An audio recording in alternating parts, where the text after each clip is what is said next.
Hello student, good morning. Yesterday we discussed about problem number 2 and now today I will explain you problem number 3. Okay. तो problem number 3 भी है liquidation के ऊपर ही थोड़े से changes होंगे एडजस्टमेंट एक दो नहीं हो सकती है या वैसा ही प्रॉब्लम हो सकता है. So let's start. The balance sheet of Dorabji Limited, Delhi, as on 31st March 2020 was as follows. Balance sheet as on 31st March 2020. Screen पे देखो liability side. Share capital 2000, 10% preference shares of ₹100 each fully paid. Amounted 2 lakh. Then 3000 equity shares of ₹100 each, ₹90 paid up, 2,70,000. And third one is 1000 equity shares of ₹100 each, 85 rupees paid up, 85,000. Okay, मतलब पहले का जो share था वो 100 का था, 90 से amount I, second वाला 100 का था वो 85 आ गए. Okay, then next point is 7% debentures, floating charge on all the assets. मतलब मैंने लास्ट लेक्चर को बताया था अगर ऐसी सिचुएशन आती है तो पहले हम प्रेफरेंशियल क्रेडिटर्स पेड करते हैं और उसके बाद debentures. Okay, then creditors 2 lakh. Asset side land and building 2 lakh, plant and machinery 1,50,000, furniture 20,000, stock 1 lakh, debtors 1,20,000, bills receivable 20,000, cash in hand 5,000 and profit and loss 2,40,000. Total balance sheet की है 8,55,000. Okay, adjustment is as follows. The company went into voluntary liquidation as on above date. The preference share dividend was in arrears 2 years and as per the article it was to be paid before returning the equity share capital. मतलब जो भी preference share holder का dividend है जो arrear से 2 years का वो पहले हम पेड करेंगे and then after equity share का सोचेंगे. Okay, next point is the debenture interest was paid up to 31st March 2020. However, the debenture holders were repaid on 30th September 2020.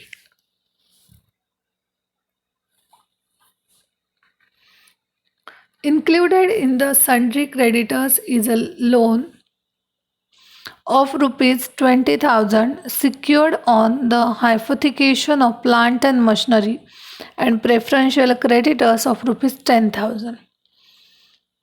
Loan जो है वो है 20,000 का है और प्लांट एंड मशीनरी जो थी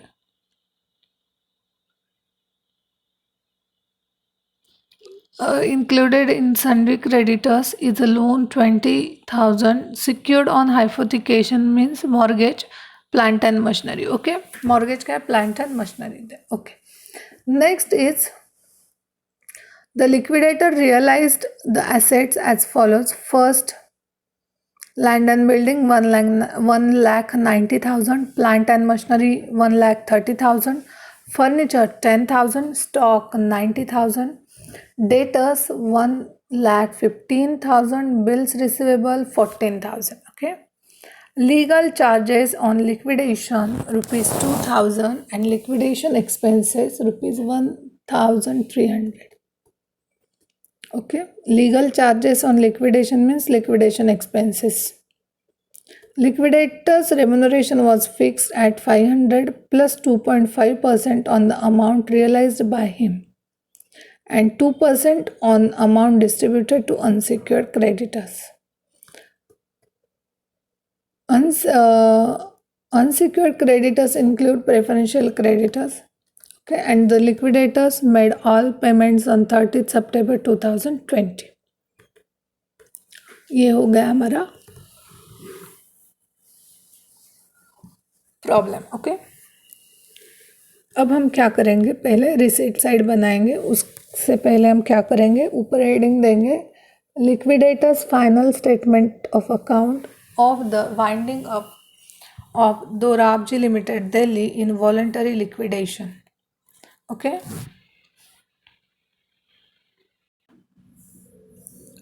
तो हम ऊपर हेडिंग देंगे liquidators final statement of account of the winding up of Dorabji Limited, Delhi, in voluntary liquidation, liquidated on 31st March 2020. अब रिसीट साइड में अमाउंट के दो कॉलम होंगे, पेमेंट साइड में अमाउंट के दो कॉलम होंगे, मतलब receipt estimated value and value realised, payment amount. First point is receipt side को है to cash balance in hand 5000 थी, हम एज इट इज लेंगे 5000। Then to cash realised on sale of assets लिख सकते हो, या फिर टू एसेट रियलाइज्ड ऐसा भी आप लिख सकते हो और उसे अंडरलाइन करोगे। To asset realised, first land and building की ओरिजिनल अमाउंट थी 2 लाख, इस आफ्टर रियलाइजेशन हो गई 1,90,000। थोड़ा सा ब्लर दिख रहा है क्या आप लोगों को? नहीं ना? Okay. Next is furniture. Furniture की original amount is 2 lakh and realisation के बाद, सॉरी, फर्नीचर थे 20,000 एंड आफ्टर रियलाइजेशन 10,000 हो गई। ओके, देन स्टॉक था 1 लाख एंड देन वो हो गया 90,000। उसके बाद डेटर्स थे 1,20,000, after realisation 1,15,000। Bills receivable original 20,000, after realisation 14,000। Okay, उसके बाद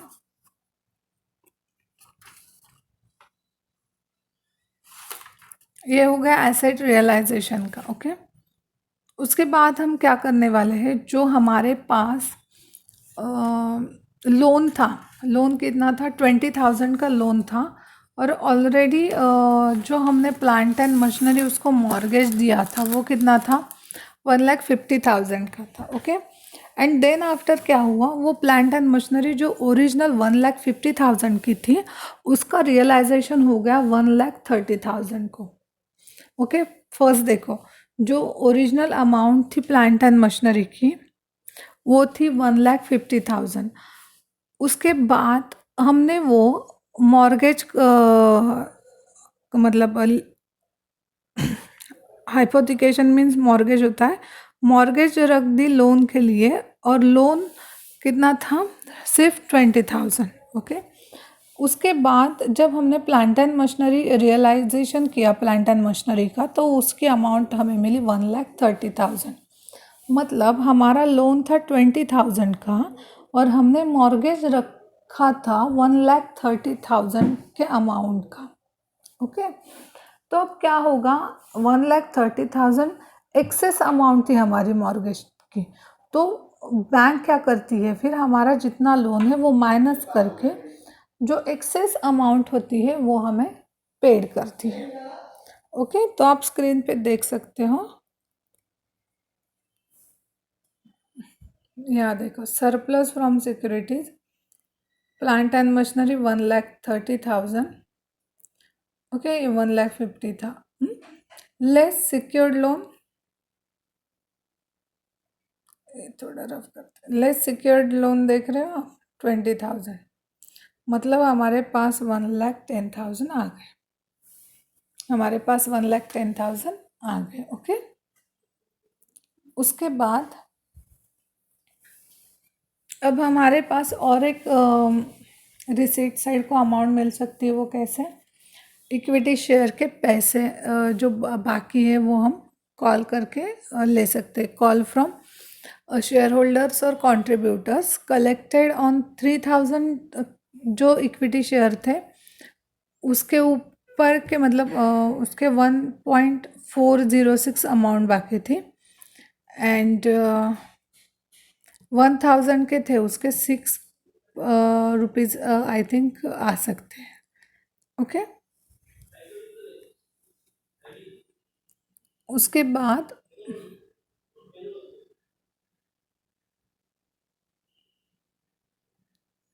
8, 6 and 4.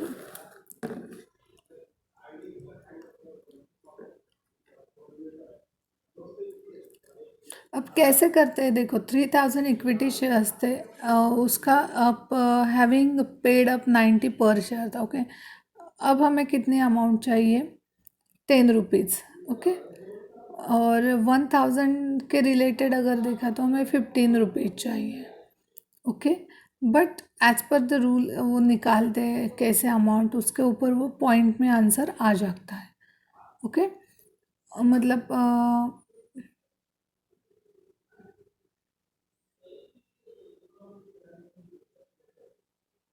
जो amount covers the liability of preference share holders which rupees 2,40,000, okay, and leaving a balance of rupees 34,375। मतलब ये कब करने की स्टेज है, जब हम पूरा पेमेंट करेंगे तब। ओके, तब तक आप लोग इतना ही ध्यान में रखो, हमने क्या क्या सरप्लस फ्रॉम सिक्योरिटीज़ ले लिया, यहाँ तक आप ध्यान में रखो। अब सरप्लस ऑफ सिक्योरिटी याद अब समझ में आ गया कैसे है। अगर हम कोई भी एसेट मॉर्गेज रखते हैं और वो लोन से ज़्यादा होती है उसकी अमाउंट, तो बैंक क्या करती है, जितना हमारा लोन है वो क्लियर करके लेती है और बाकी के हमें पेड करती है। ओके, उसके बाद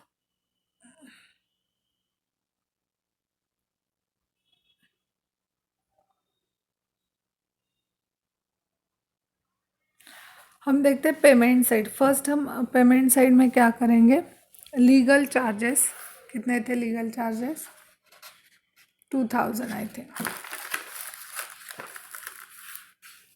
2000। उसके बाद रेम्यूनरेशन कैसे था, 2.5% ऑन एसेट रियलाइज्ड, उसमें से हो एसेट हो गई 4,49,000, तो 5,49,000 के ऊपर 2.5% मतलब 13,725। देन लिक्विडेटर्स फिक्स रेम्यूनरेशन था 500। ओके, उसके बाद 2% on payment to preferential creditor था, मतलब 10,000 के ऊपर 2%, 200 हो गए। Then after 2% on unsecured creditors के ऊपर था, मतलब 1,70,000 के ऊपर 2%, 3,400।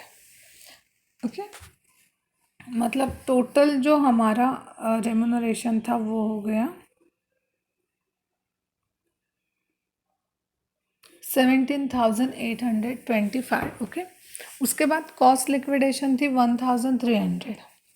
उसके बाद हम पहले प्रेफरेंशियल क्रेडिटर पेड करेंगे क्योंकि हैविंग अ फ्लोटिंग चार्ज बताया है 10,000। उसके बाद डिबेंचर का जो प्रिंसिपल है अमाउंट है वो है 1,00,000, और उसके ऊपर 7% से 6 मंथ्स का इंटरेस्ट होगा 3,500, मतलब डिबेंचर होल्डर भी हो जाएंगे 1,03,500। ओके, देन अनसिक्योर्ड क्रेडिटर्स है 1,70,000।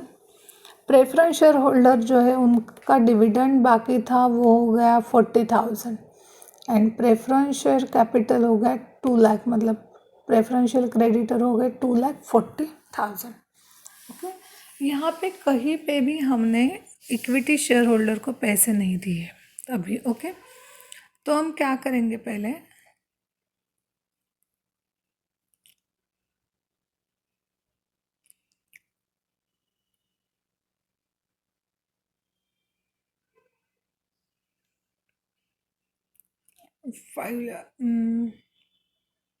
वर्किंग नोट देखो, call from contributors, the balance amount available after payment to all creditors कितनी रह गई थी, 5,34,000, एंड पेमेंट टू क्रेडिटर्स कितना था, 3,04,625। ओके, मतलब हमारे पास बैलेंस रहेगा 2,29,375 रुपीज़। तो अब हम क्या करेंगे, अवेलेबल जो अमाउंट है उसमें से to discharge a preference standard preference share holder, preference share capital plus dividend हो गया 2,40,000 which is insufficient. That's why we also know the equity shares are partly paid, मतलब उनके पैसे आ सकते हैं following amount will be received, मतलब 3000 जो shares है उसके 10 ईच था, ओके, मतलब 30,000, एंड दूसरा शेयर था उसके 15,000, मतलब 45,000। अब हम क्या करेंगे, जो 2,29,000 बैलेंस अवेलेबल था उसको उसमें ऐड करेंगे 45,000, तो टोटल हो गए 2,40,000, ओके, 2,40,000। अब हम क्या करेंगे, this amount covers the liability of preference share holders which is ₹2,40,000, having a balance of ₹34,375। Balance उतना ही बचा है और शेयर्स नंबर थे 4,000, तो पर शेयर हो गया 8,594, ओके। उसके बाद 3,000 इक्विटी शेयर्स जो है वो अब 90 per share, and now need to pay only 1.406, and second one is equity share holders को 6.406 से आप दे दोगे, ओके।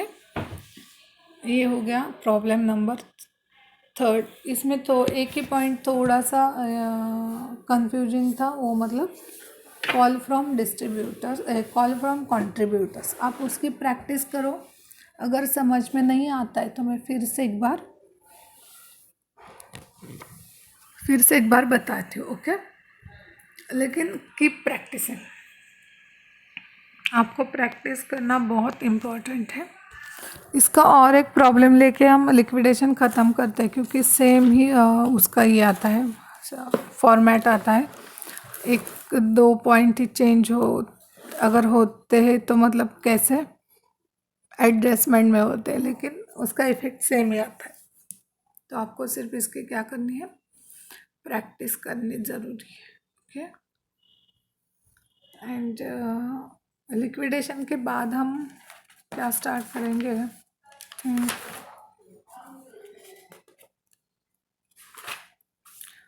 लिक्विडेशन देन एब्जॉर्प्शन है ना, होल्डिंग कंपनी लेते हैं। लिक्विडेशन के बाद हम होल्डिंग कंपनी स्टार्ट करते हैं, ताकि वो आपको प्रैक्टिस के लिए ज़्यादा टाइम मिले, ओके। अब लिक्विडेशन के ऑलमोस्ट 10-11 प्रॉब्लम्स हैं। पहले हम सिलेबस ख़त्म करते हैं, उसके बाद प्रैक्टिस के लिए हम लिक्विडेशन के और प्रॉब्लम्स ले सकते हैं, ओके। उसके बाद surplus account not required, okay. चलो नेक्स्ट लेक्चर को हम बाकी के पॉइंट कवर करेंगे, मतलब नेक्स्ट प्रॉब्लम लेंगे और उसके बाद न्यू टॉपिक स्टार्ट करेंगे।